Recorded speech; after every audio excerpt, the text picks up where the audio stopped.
മുടിക്ക് ഉള്ളു കുറവാണോ നിങ്ങളുടെ പ്രശ്നം? സവോള ഇതുപോലെ ചെയ്ത് നോക്കൂ. തീർച്ചയായിട്ടും മുടി നല്ല തിക്കായിട്ട് വളർത്തിയെടുക്കാനായിട്ട് പറ്റും. സവോള പീസുകളായി കട്ട് ചെയ്തതിന് ശേഷം അലോവേരയും കൂടെ ഇട്ട് കൊടുക്കുക. അതിനുശേഷം നല്ല പേസ്റ്റ് ആയിട്ട് അരച്ചെടുക്കുക. നമുക്ക് കടയിൽ നിന്ന് വാങ്ങുന്ന അലോവേരയും യൂസ് ചെയ്യാവുന്നതാണ്. അതിനുശേഷം തുണി ഉപയോഗിച്ചിട്ടോ അരിപ്പ ഉപയോഗിച്ചിട്ടോ ഒന്ന് അരിച്ചെടുക്കുക. ഇനി നമുക്ക് വേണ്ടത് കാസ്റ്റർ ഓയിലാണ്. 1 ടീസ്പൂൺ കാസ്റ്റർ ഓയിൽ ആഡ് ചെയ്ത് കൊടുക്കുക.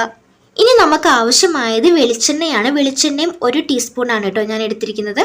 ഇനി വേണ്ടത് വൈറ്റമിൻ ഇയുടെ 2 ക്യാപ്സ്യൂളാണ് കേട്ടോ. അതും കൂടെ ഒഴിച്ചു കൊടുത്തിട്ട് നന്നായിട്ട് മിക്സ് ചെയ്തെടുക്കുക. സവോള അലർജി ഉണ്ടോ എന്ന് ടെസ്റ്റ് ചെയ്തതിന് ശേഷം മാത്രം ഉപയോഗിക്കുക കേട്ടോ. മുടിയിൽ ഓയിലൊന്നും ഇട്ട് കൊടുക്കേണ്ട ആവശ്യമില്ല കേട്ടോ. നമ്മൾ ഇതിൽ ഓയിലൊക്കെ ആഡ് ചെയ്തിട്ടുണ്ട്. നമുക്ക് തലയോട്ടിയിൽ നന്നായിട്ട് തേച്ച് പിടിപ്പിക്കുക. തലയോട്ടിയിലാണ് മെയിനായിട്ട് അപ്ലൈ ചെയ്ത് കൊടുക്കേണ്ടത്. ഒരു 15 മിനിറ്റ് നേരമെങ്കിലും നിങ്ങൾ മസാജ് ചെയ്ത് കൊടുത്തിരിക്കണം. അതിനുശേഷം ഏതെങ്കിലും ഒരു ഷാമ്പു യൂസ് ചെയ്തിട്ട് ഹെയർ വാഷ്